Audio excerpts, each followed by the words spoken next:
Welcome back to the channel, guys. I am the Drunken Goth, and today we are back on with the GT4 project. However, since the last video, a few things have changed.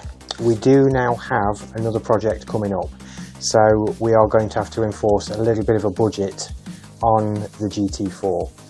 Now, this isn't particularly a bad thing, as I thought it would give us a bit of a unique opportunity to see how close to classish we can get whilst doing it on a budget. So from this point on, it will be more or less classish on a budget. So we'll see. We are going to carry on, we're going to row in, but yes, we are going to now see how far we can get towards classish without going quite as far as I would have liked to on this particular car. So the other thing is, we've now sorted out the order in which we're going to do things. Because of where the welding is needed on the sills, it means behind those sills basically is the fuel tanks. So we're going to have to drop the fuel tanks out of the way to get that welding done safely. But that is basically means that what I want to do is try and get all the mechanicals done first. So we're going to strip them fuel tanks out of the way. It gives us a good amount of room around the engine so that we can get to everything down the front head, cylinder head, etc. But the main focus for the moment is going to be engine and rear suspension. We're going to get all of that done. We're going to get the back end as mint as possible, and then after that we're going to send it for paint after all the welding's been done as well, because again, while the fuel tanks are out of the way, while there's not much in the way of suspension, perfect time to get the welding done as well. So it will be mainly mechanicals, then we're going to send it in for the paintwork and get all the paintwork sorted out, then go through the interior, and then we should be good. But obviously, first things first, we are going to row back in with the engine, get the cam covers off, get the airbox out of the way, probably get the carbs off as well, and start rowing in on that big service. Right, so for a kick-off, we're going to get this airbox off, get this airbox out of the way, and that should give us a better look at the carbs, what's down in the centre of the block. So yeah, it's just make everything a lot easier, get a lot more access.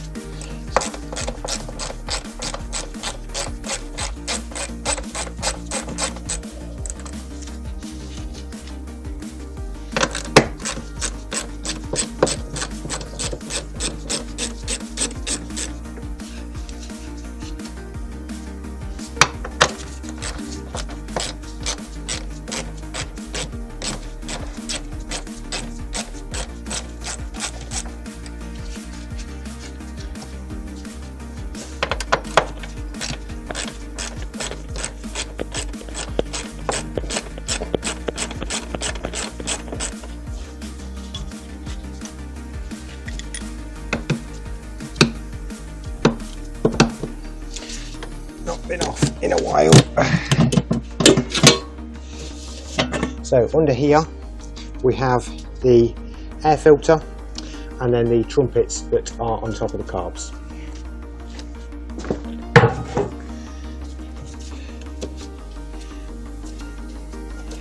Air filter should just pull out. There we go. We will be replacing that. And then the carbs are fastened down by the trumpets through the airbox with a series of 8mm socket size nuts on the top.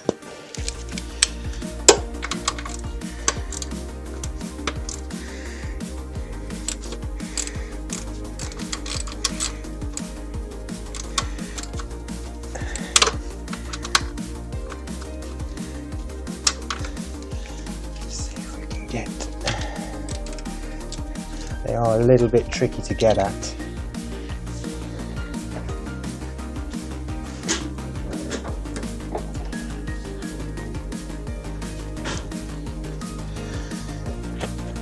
Let's see if we can get a thinner socket in there.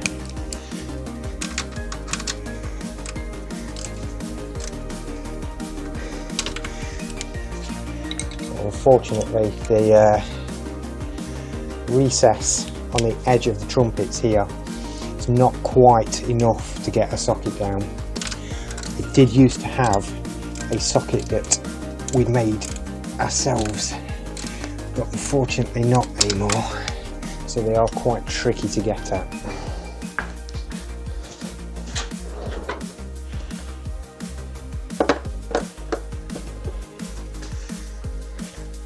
Let's get this spanner in there. So just jumping in briefly at this point, obviously I mentioned that the airbox is coming off mainly to get more room, but it's not just that. The rear cam cover has the throttle cable actually threaded through the top of it, so once this airbox is out of the way, we will be disconnecting the throttle cable and the choke cable as well, as they go literally straight through the top of the rear cam cover.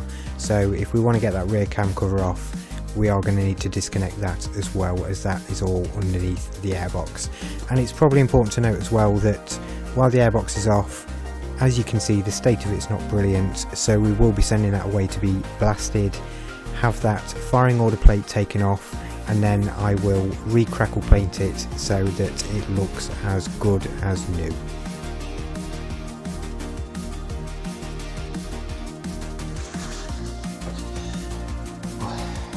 So once we've got those last nuts off, the trumpets come off quite easily, so we shall take them out of the way.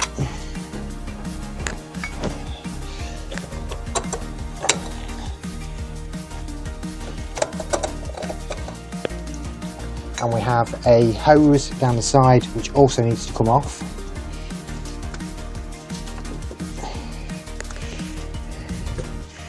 Go.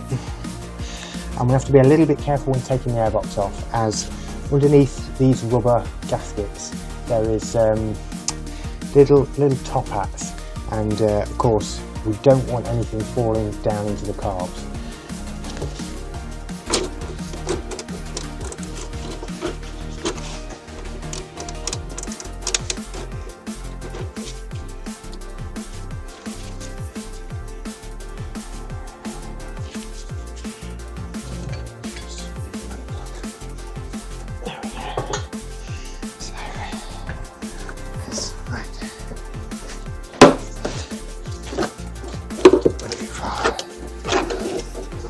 Hose out the way.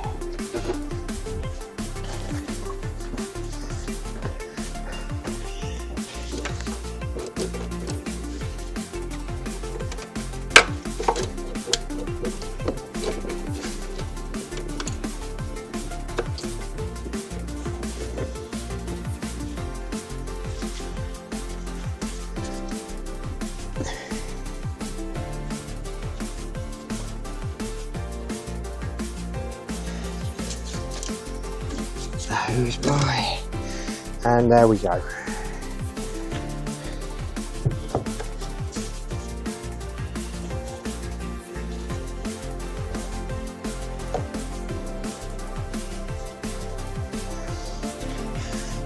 Obviously these are the bits I was talking about.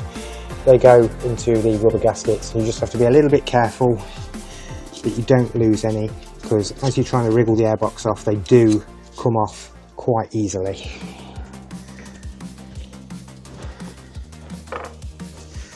But we have them all, so we know nothing has dropped into the carburetors.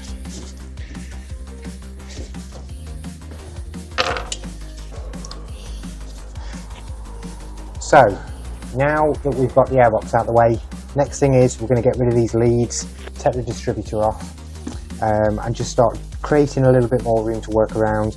Obviously then it will be onto the cam covers and the inspection plate on the bell housing.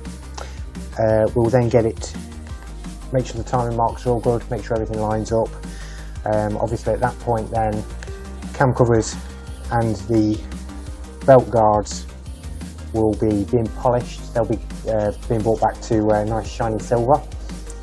But once we've done that, then we'll move down to the cam belt area, start stripping the auxiliary belts off, and start getting down to those cam belts, checking the bearings, etc., so we know what we're ordering from Super Performance later.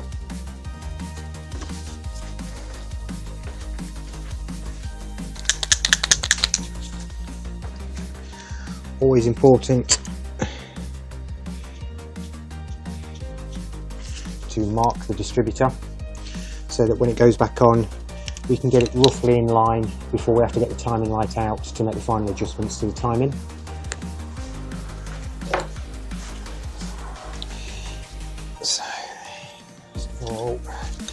So 13mm spanner,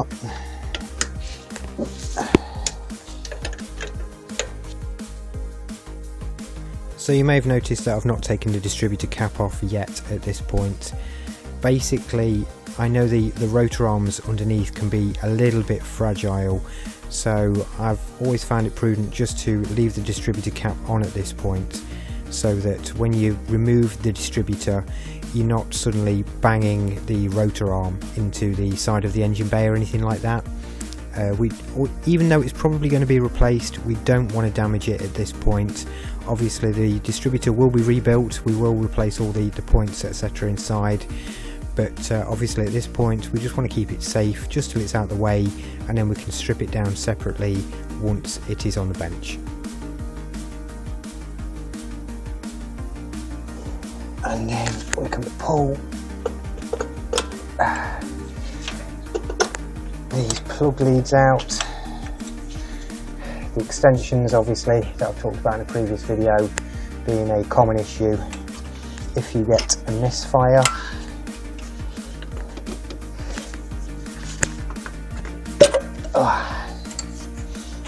And the rear bank.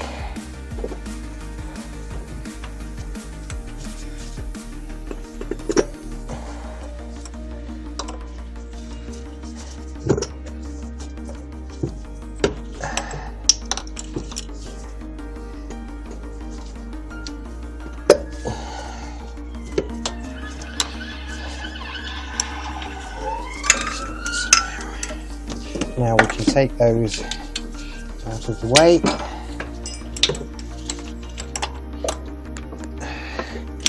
Oh, I forgot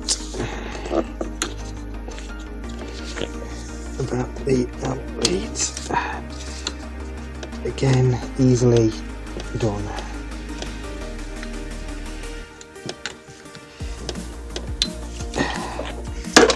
There we go. And they can come out the way.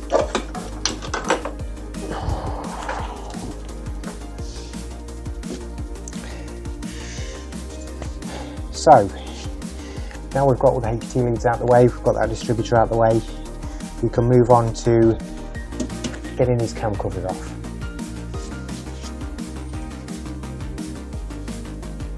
So while I am rowing in rattling those cam cover nuts off, I think it's a good thing to mention that if this is something that you are doing yourself, be very, very careful with those nuts as you're taking them off, because at this point you've got a very real risk of one of them slipping out of your hand and dropping into the carbs, or dropping down one of the plug holes. And of course behind each one of those nuts is a little M6 washer as well. So one thing I shall always say is be very careful when you're taking them off, and I think it's always a good idea to keep a magnet handy, an extendable magnet, so if you do end up dropping one, get it straight away, do not forget about it, get it picked up straight away. Obviously I've got a magnet in my hand there just taking the washers off, but it is always a good idea just to be as careful as possible. The last thing you want is to go to the extent of taking all these bits off and end up with a nut or a washer dropping into the engine and ruining the pistons, valves, etc., or going into behind the camshafts, something like that, and locking the cams up when the engine's running. It's the last thing you want, especially when we are going to the extent we are on this engine. Another thing to mention would be keep plenty of paper towel handy to mop up any weeps of oil. Now for me on this one, the way we're going with this, it's not too critical because we are going to be pressure washing, steam cleaning the engine, getting any drips of oil off once we get it to a certain point. But obviously once the end plates come off and once you start lifting those cam covers up, regardless of whether or not you've drained the oil out of the car, you are going to get some weeps, some drips. So especially if you're just doing this as part of valve clearances on a service, I would just keep plenty of paper towel handy just for when you're pulling those end plates and cam covers off, because you are going to get a few weeps and drips.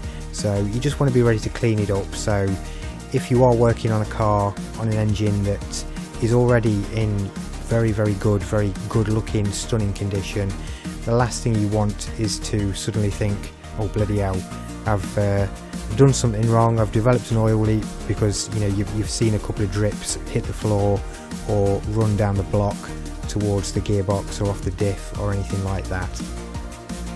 So at this point we've just about got those end plates off. We have got the stabilizer bar and bracket disconnected, and we are just about ready to pop that cam cover upwards so that we can take it off, get it out of the way and gain access to the cams and the timing marks.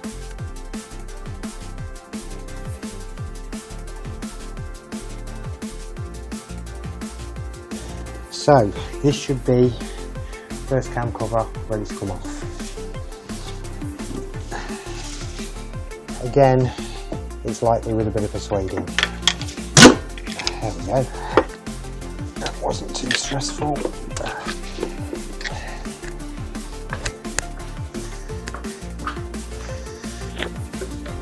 And on the other side.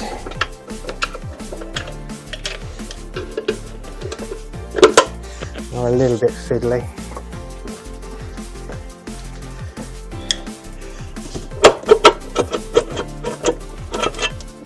And there we go.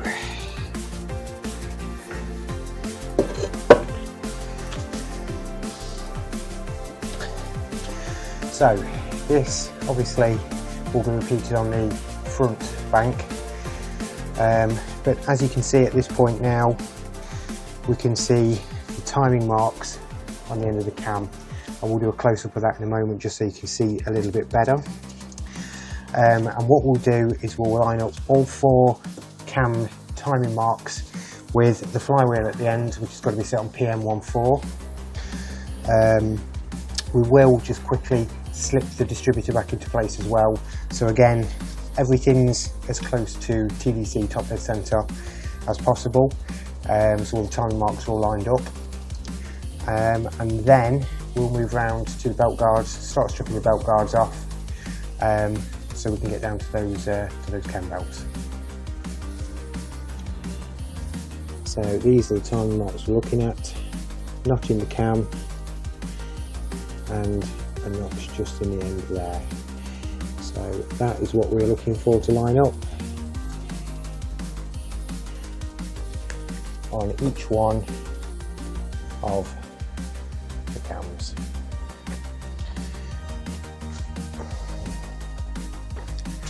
And then on the end here we have down there on the inspection plate, not going to be able to get the camera all the way in unfortunately, but we have an arrow pointing down to the flywheel and then PM14 just displayed on the flywheel.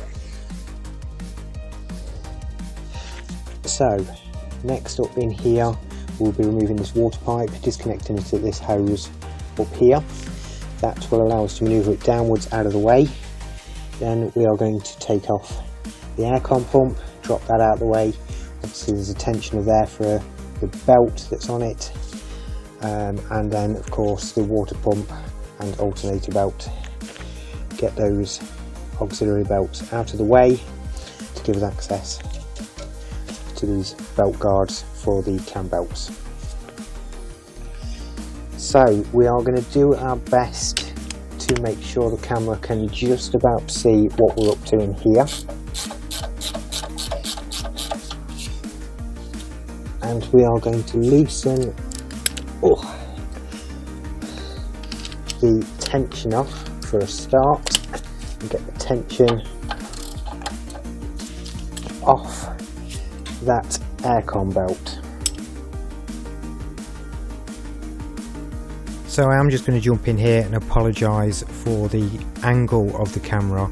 It's very difficult when you're working through the wheel arch to be able to get the camera in a position where you're not in the camera's view constantly, so you're not obscuring the view of what's going on, and you're not then constantly knocking the camera as you're trying to work around in this wheel arch. So I do apologise. I've tried to get it as best as I can.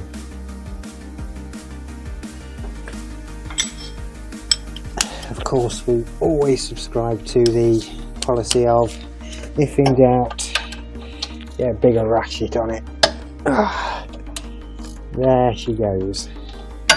And you can just see tension now off that belt.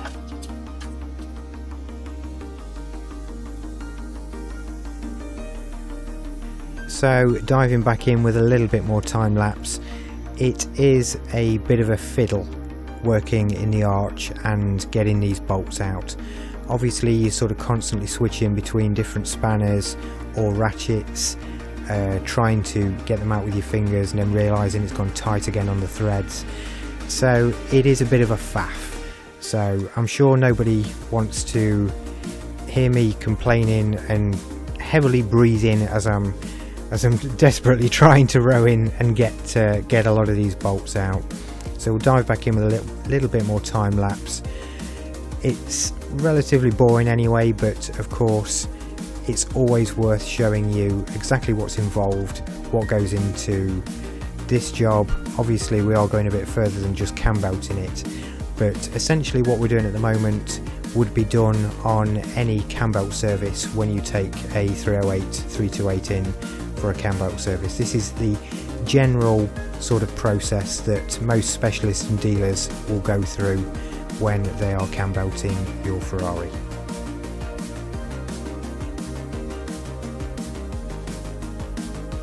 So I'm not sure if you can see in the back there, but spanner on the alternator adjuster, which is very, very tight to get to. And with that bracket that we've just taken off the aircon out of the way, it gives you a little bit more room to play with. So there we go, and that is alternator belt off. So once that is out of the way, we can move back across to the aircon and start taking 3 17mm bolts out of the top of it, and that should then swing out of the way. So here we are at the top of the aircon pump, and you can just see down there it is those 3 bolts we're going to be taking out. That allows the aircon pump to drop forward, and then this bracket can be removed as well, which is just bolted to the belt guards. But before that aircon pump will drop fully out of the way, we have to take out the studs to allow the whole thing to slip down this way. And obviously those studs get right in the way when you're trying to drop it down, so we don't want that pulley to foul the studs. So we take them studs out of the way, and that should give you enough room to get that swung out of the way. So unfortunately guys, we're going to have to leave it there for today with the aircon pump. Now as you can see, we are just about at those belt guards. However, what I didn't notice before is that these aircon pipes have been run over the top of this beam here. That is not where they should go. They should be underneath that beam. So the aircon pump, usually when we're cam belting things, can come right over here and almost hang down in the arch down the side here, so it's right out of our way. But at some point in the past, those pipes have been run the wrong way, and now the aircon pump will not move any further than there. So unfortunately we have got to leave it there, because I'm now going to have to get an aircon man to degas that pump so that I can take the pipes off and run them in the correct location. So unfortunately we've got to leave it there with the situation with the aircon pump, but that will not stop us progressing too much. Obviously now we know roughly what we need around the cam covers, airbox, etc. We know we don't need a new tensioner bearing for that aircon pump belt, so we're going to get a order put in with Super Performance, get the rear bush kit, etc. And hopefully once that aircon pump's been degassed, then we can row back in and get down to those belt guards. But let me know what you think in the comments, guys. Subscribe to the channel, like if you like the video, and I'll see you all on the next one.